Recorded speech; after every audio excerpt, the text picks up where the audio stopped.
Bienvenue sur le podcast Légitime, le podcast déculpabilisant pour toi qui t'es déjà senti trop ou pas assez. Moi, c'est Clémentine, je suis coach confiance et estime de soi et je t'accompagne à reconnecter avec qui tu es, assumer ta personnalité et enfin te libérer du regard des autres. Mon objectif, que tu fasses péter tous tes verrous, que tu oses être toi et que tu ailles à fond vers la vie de tes rêves. Retrouve chaque semaine des conseils, des clés, des retours d'expérience pour booster ta confiance et comprendre enfin que tu as de la valeur et que tu es légitime. Alors, tu es prête ? Bienvenue sur Légitime et aujourd'hui j'avais envie de te parler honnêtement par rapport à ce sentiment que tu peux avoir parfois de je me sens complètement transparente, complètement invisible. Genre c'est comme si personne m'écoutait, c'est comme si je parlais en réunion ou dans un groupe d'amis et comme si j'avais rien dit en fait. Ou c'est comme si ma voix n'avait pas d'importance, n'avait pas de valeur, n'avait pas d'impact et que peut-être du coup tu te sens peu respectée. Et si c'est le cas, je pense que c'est un épisode qui va vraiment te parler. Et avant de commencer, je te rappelle que le 25 février, donc mardi prochain, je donne un atelier live qui s'appelle Pour le meilleur et pour le pire. Comment devenir la meilleure partenaire pour toi-même. Et l'idée, c'est vraiment de t'aider à t'aimer, à aimer toutes tes facettes. Donc oui, les qualités, les forces, ok, ça c'est sympa, on a compris. Mais aussi les facettes que tu caches sous le tapis, dont tu as honte, que t'oses pas assumer, que t'oses pas montrer. Et pour ça, justement, on va venir dézinguer cette honte et cette culpabilité. On va venir chercher le CV de ta petite voix intérieure. Où est-ce qu'elle s'est formée ? Qu'est-ce qui a merdé quelque part ? Pourquoi aujourd'hui elle est plus critique qu'encourageante ? On va travailler sur tout ça, je vais te donner un max d'outils, tout en douceur, pour reconnecter avec ces parties de toi là que t'aimes pas trop, et que tu ressentes avec plein de compassion et surtout une envie de t'assumer, de t'affirmer fois 1000. Donc si tu veux plus d'infos, je te mets tout dans la description évidemment, et j'espère que je te retrouverai mardi en live. Concernant ce fait de se sentir transparente, en fait ce qui se passe c'est que quand on est un petit peu coincé dans notre syndrome de la gentille fille, de la petite fille sage, on est assez paradoxal. Parce que d'un côté on a envie d'être vu, on a envie d'être entendu, au bout d'un moment c'est relou quand tu deviens adulte et que tu te rends compte que t'essayes de gagner confiance en toi, t'essayes d'être force de proposition, t'essayes de parler un petit peu plus en réunion, de proposer des idées, t'essayes d'être force de proposition, même si c'est désagréable pour toi, t'essayes de te lancer. Et en fait, tu te rends compte que personne t'écoute. Donc c'est clair que c'est déjà méga frustrant en soi. Le problème, c'est que t'essayes d'être vu, t'essayes d'être entendu, et dans un même temps, c'est pour ça que je dis que c'est paradoxal, dans un même temps, t'as cette partie de toi qui, au contraire, ne veut pas être au centre de l'attention. T'as cette partie de toi, et je l'entends toujours chez mes clientes, qui veut pas être au cœur de l'attention, qui veut pas être sous les feux des projecteurs. Et ces deux parties, elles sont forcément un petit peu conflictuelles. Ou en tout cas, elles n'arrivent pas à se mettre d'accord. Finalement, elles sont diamétralement opposées. Et le problème, c'est que si aujourd'hui, t'as cette envie là vraiment qui est en train de bouillir en toi de t'assumer, d'oser, de prendre ta place en fait considérablement, si t'as toujours au fond de toi cette pensée, je dirais parallèle que ok, j'ai envie d'être vue, mais j'ai pas envie non plus d'être au centre des regards, que tous les yeux soient fixés sur moi. En fait, inconsciemment, tu vas t'auto-saboter. Inconsciemment, tu t'auto-sabotes.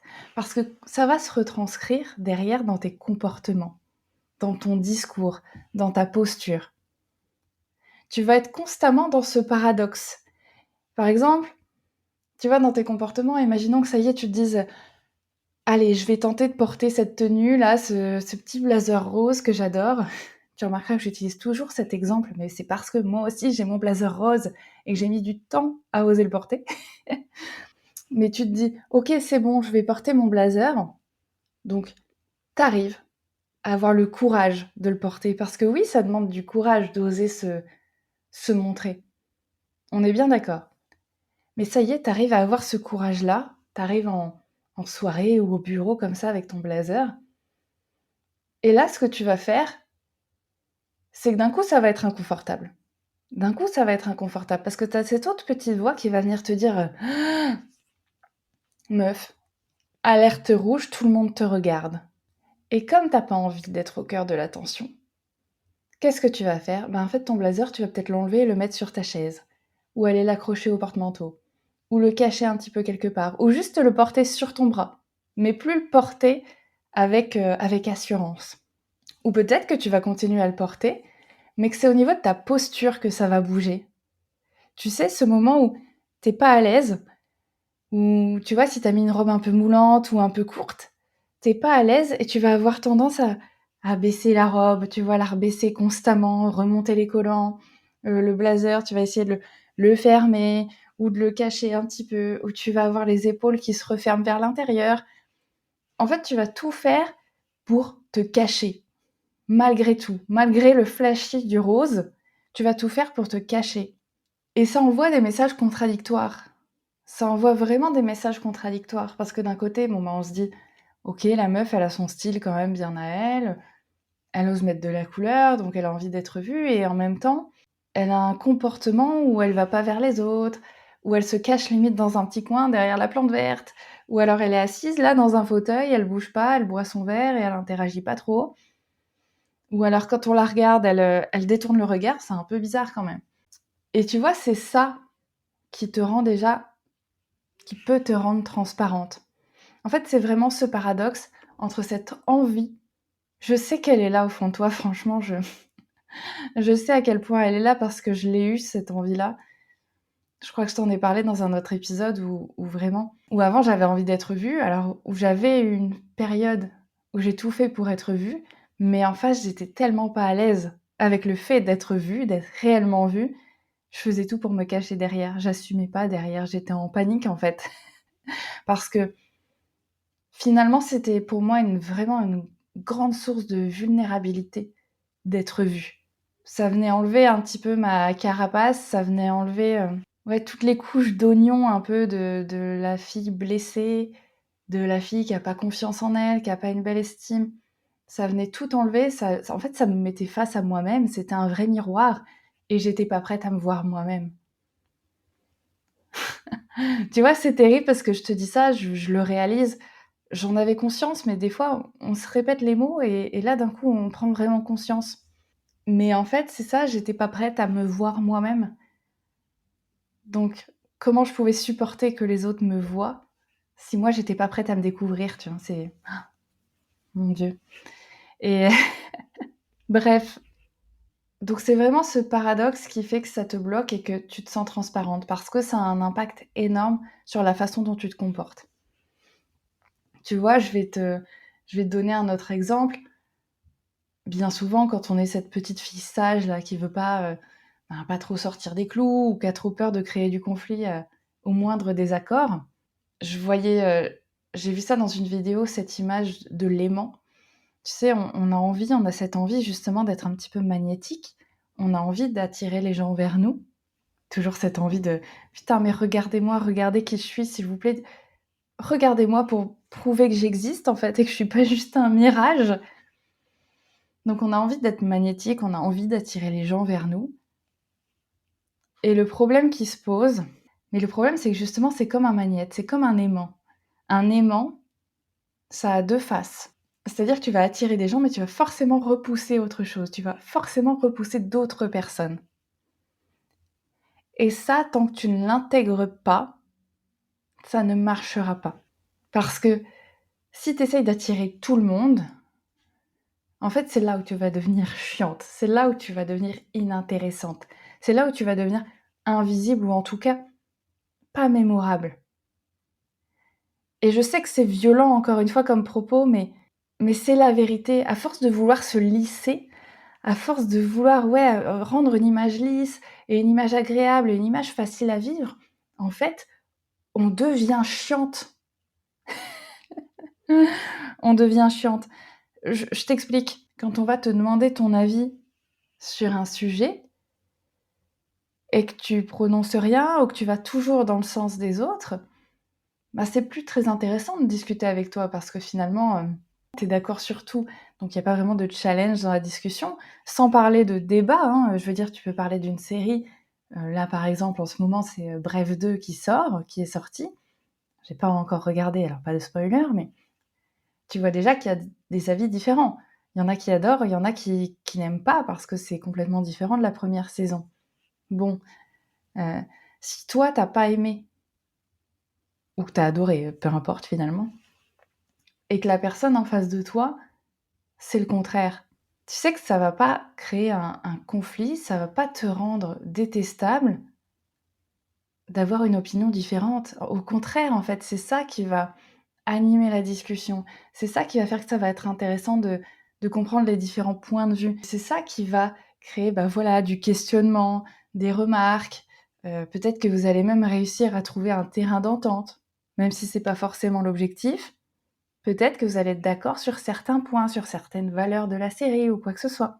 Tout en sachant que c'est pas parce que tu es pas d'accord avec, Pierre, Paul ou Jacques, avec tes amis, avec ton conjoint, avec tes collègues ou quoi que ce soit, que vous pouvez pas avoir une belle relation, que vous pouvez pas être amis, que vous pouvez pas être ensemble. Je veux dire, est-ce qu'il y a pas plein de sujets sur lesquels tu es pas d'accord, notamment, ben, peut-être avec tes potes par rapport aux mecs, hein? Tu sais, quand on parle des mecs dans les séries et qu'on se dit: «Ah lui, canon» ou des meufs, hein, ça c'est chacun son choix, il y a mais tu vois de quoi je parle? «Ah lui, il est trop canon, oh la vache, moi j'adore» et tu as ta pote qui fait: «Ah non, moi je trouve dégueulasse, j'aime pas du tout».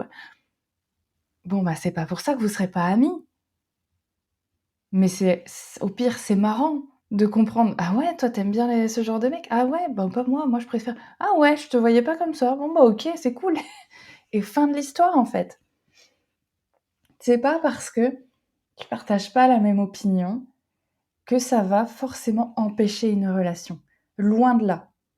Parce qu'encore une fois, quand tu oses parler de tes opinions, quand tu oses dire ce que tu aimes ou ce que tu n'aimes pas, c'est là où tu es authentique, c'est là où tu es sincère, c'est là où tu es intéressante. Parce que peut-être que tu vas complètement à contre-courant de ce que tout le monde pense, mais si tu es capable d'en parler avec conviction, avec passion, bah, peut-être que les gens ne changeront pas d'avis, c'est même pas la question. Mais toi, tu remettras pas en cause tes goûts parce que tu seras sûr de ce que tu aimes, tu seras un petit peu, ton avis sera un petit peu inébranlable dans le sens où, bah, moi j'aime ça et j'ai pas besoin que vous soyez d'accord avec moi. Tant que moi ça me procure du plaisir ou c'est l'essentiel. Donc vraiment, je sais que c'est quelque chose qui n'est pas évident. Je sais que ça demande de se challenger, ça demande de faire taire justement cette petite voix dont je parlais au début, qui va être très critique et qui va dire: «Non mais ta gueule, c'est pas intéressant ce que tu dis». Mais c'est méga essentiel que tu essayes et que tu changes, justement, que tu modifies des choses dans ta posture aussi notamment et dans ton discours, parce que c'est ça qui va faire que tu vas briser le cercle vicieux. Parce que sinon, c'est certain, tu es déjà dans l'idée que tu es pas intéressante. Donc tu te mets en posture un peu fermée, un peu renfrognée, qui ose pas trop parler, qui a une voix peut-être assez basse, qui parle vraiment très doucement comme si elle était déjà en train de déranger les gens. Alors que je veux dire, on n'est pas dans une bibliothèque permanente, hein. Je veux dire, tu peux parler sans parler de hurler, mais tu peux parler quand même, tu peux, utiliser ta voix. Donc déjà, ne serait-ce que ça, si tu voilà, fermes ta posture, si ta voix elle est toute basse, si tu utilises du vocabulaire comme, si quelqu'un te dit: «Ah ça te dérange si en fait, on arrive avec une demi heure de retard à la soirée, pour ton anniversaire parce que bon ben, en fait, fallait qu'on se fasse les ongles». Si à chaque fois qu'on te dit des choses comme ça qui te semblent irrespectueuses ou en tout cas, ben, voilà, qui respectent pas tes besoins, tu sais, là genre: «Putain, c'est mon anniversaire, si je donne un horaire, c'est pas pour rien, j'avais réservé un truc ou quoi» et que si tu réponds: «Non, mais t'inquiète, c'est pas grave, c'est rien», ça renvoie encore cette image que toi, c'est moins important, que tes besoins sont moins importants, que bah oui, ça va, Clémentine, elle est cool, regarde, ça la dérange pas. Ce qui fait que, bah, les gens arrivent effectivement avec cette demi-heure de retard, les gens ne t'entendent pas, c'est même pas qu'ils ne t'écoutent pas, c'est qu'ils ne t'entendent pas. Ou ils se disent: «Bon, bah, elle le dit pas très fort» ou «Elle le répète pas, donc c'est pas très important au final» et derrière, toi, tu te dis: «Ben, voilà, encore une fois, je passe inaperçue, personne n'a réagi à ma proposition, je ne suis pas intéressante» et en fait, là, ça vient toujours tant que tu viens pas briser le cycle, ça vient toujours te prouver que tu n'es pas intéressante, qu'effectivement tu es transparente et que bon ben, ça sert à rien que tu essayes. Donc oui, ça paraît contre-productif, mais en fait, il faut vraiment que tu agisses pour briser le cycle. Il faut vraiment que tu travailles sur ta posture. Ouvre les épaules, ouvre-toi aux autres déjà. Parce que même toi, dans le ressenti au niveau de ton corps, tu verras que tu respires mieux. Tu verras que tu es un peu plus assuré, que tu es déjà un peu plus en confiance. Ça fait pas des miracles, mais tu verras quand même que ça agit sur ton énergie générale, sur ta volonté à agir, à te montrer, à être vu. Je te demande pas tout de suite de porter un blazer rose si t'es pas à l'aise avec ça. Faut toujours y aller step by step, comme je le dis souvent. Mais déjà, fais attention à la posture que tu as. Ensuite, fais attention au discours que tu as. Fais attention, non mais c'est pas grave, non mais c'est rien, non mais t'embête pas, non mais je voudrais pas vous déranger, non mais parce que, voilà, vraiment je veux pas te déranger, fais-le si t'as le temps. Non mais je proposais une idée, mais ouais, mais c'est un peu con en fait, c'est une idée mais c'est rien de spécial, c'est pas grand-chose. Ça, faut arrêter. Ça dégage. Ça dégage vraiment tout de suite. Ça dégage tout de suite parce que tout ça, ça renvoie aux autres et à toi que c'est pas important. Il y a rien qui est grave. Il y a jamais rien qui est grave. Tu m'as marché sur les pieds, ben c'est moi qui dis pardon. Ça, c'est pas OK. Ça, c'est vraiment pas OK. Et tant que tu ne te forces pas un petit peu, que tu ne prends pas ce courage de dire ça, c'est pas OK, ça va continuer comme ça. Travaille sur ton estime de toi, travaille sur ton affirmation de soi. Commence à apprendre à travailler tes limites, à poser tes limites, à les communiquer sainement pour que ce soit respectueux pour toi, mais que ce soit aussi respectueux pour les autres. Encore une fois, on ne se transforme pas en bulldog. On n'attaque pas les gens. Ça c'est pas de la bonne affirmation de soi. Ça, c'est juste du déchaînement de frustration. Mais travaille ton estime, travaille sur la conscience que tu as de toi. Libère-toi de cette image, en fait, de petite fille sage qui doit être lisse absolument pour être aimée, pour être acceptée, pour être... Je vais même pas dire écoutée, en fait, parce que si aujourd'hui t'en es là à te plier aux besoins des autres, c'est probablement que t'as pas été écoutée enfant, que tu négliges tes besoins pour répondre à ceux des autres, probablement que t'as jamais appris à les écouter, probablement que t'as jamais appris à te mettre en avant, et surtout à comprendre que c'était OK d'être mise en avant. Encore une fois, c'est pas prétentieux. On n'a pas dit qu'il fallait te la péter, on n'a pas dit qu'il fallait parler plus fort que les autres. C'est pas ça. Par contre, c'est important que tu oses porter ta voix parce que personne viendra la chercher. Personne viendra te mettre un mégaphone devant la bouche pour que ça y est, tu puisses être entendu. Le mégaphone, c'est toi qui dois monter le volume. C'est toi qui dois t'ouvrir. C'est toi qui dois même ne serait-ce que travailler avec le sourire. Ouvrir ton visage aux gens. Choper des regards. C'est toutes ces petites connexions, en fait, qui vont te permettre de capter l'attention. Et oui, il va falloir travailler sur le fait d'accepter que tu plairas pas à tout le monde. D'accepter que si tu attires certaines personnes, tu en repousseras certaines. Accepter que oui, tu vas décevoir parfois certaines personnes par tes comportements. Soit parce qu'ils ont toujours été habitués à ce que tu sois justement bien lisse, bien dans le cadre, et que là, si tu t'autorises à faire des choses hors de ce cadre, sorti des sentiers battus, enfin en ce qui te concerne, oui, ça va surprendre et ça va peut-être décevoir.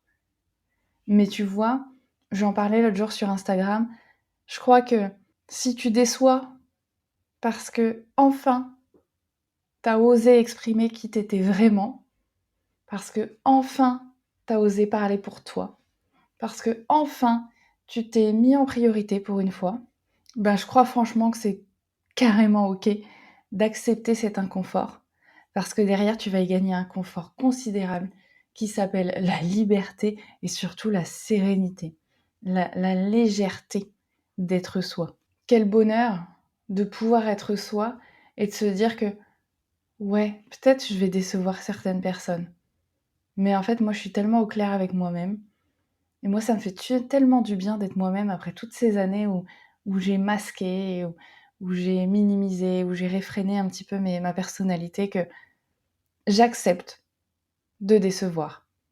Ce qui veut pas dire que ça met fin à mes relations en plus. Mais oui, ça passe par le fait d'accepter de parfois je vais décevoir. Si je veux attirer certains, j'en décevrai d'autres. Si tu es OK avec ça, ou si tu es prête à devenir OK avec ça, à travailler là-dessus, parce que oui, c'est un cheminement, et ben je serais ravie de t'accompagner là-dessus. Parce que crois-moi que oui, ça a été désagréable pour moi aussi, et en même temps, ça a été si désagréable que ça a été si libérateur derrière. Crois-moi que ça peut changer, et crois-moi que c'est pas aussi inconfortable et catastrophique et violent que tu ne le crois. C'est plus un cadeau que tu te fais qu'un fardeau que tu t'imposes. Donc vraiment, si tu te sens prête à faire ce chemin et que justement t'as pas envie de le faire seule, parce que c'est quand même un chemin qui est parfois un peu semé d'embûches, tu peux venir mardi déjà à l'atelier. Ou sinon prendre rendez-vous pour un appel découverte dans la description, si tu préfères de l'individuel et qu'on travaille ensemble, qu'on voit ce qui est possible. Mais dans tous les cas, vraiment, sache 1 que tu n'es pas seule, et 2 que tu n'es pas obligée de subir ça toute ta vie, que tu n'es pas obligée d'avoir cette cape d'invisibilité toute ta vie.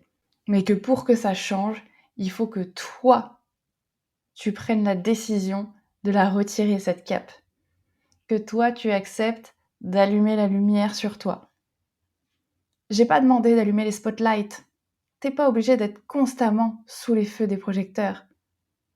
Mais il faut accepter quand même de me pointer son nez sous la lumière. Tu peux pas rester dans l'ombre constamment. Et sinon, dans tous les cas, je te le répète, mais commence à observer ta posture, tes comportements, ton discours, et essaye de faire des micro-changements déjà là-dessus, et tu verras que les gens commenceront à te voir. Je vais terminer cet épisode là-dessus. J'espère qu'il t'aura plu, j'espère qu'il t'aura aidé, j'espère qu'il n'aura pas été trop désagréable. Mais en même temps, c'est nécessaire de comprendre que oui, peut-être que tu es transparente aujourd'hui parce que dans ton comportement, même s'il n'est pas forcément conscient aujourd'hui, mais j'espère qu'avec cet épisode, tu vas t'en rendre compte. Avec ton comportement, peut-être que tu envoies des signaux, que justement, faut pas faire trop attention à toi. Parce que tu sauras pas gérer derrière toute cette attention, justement.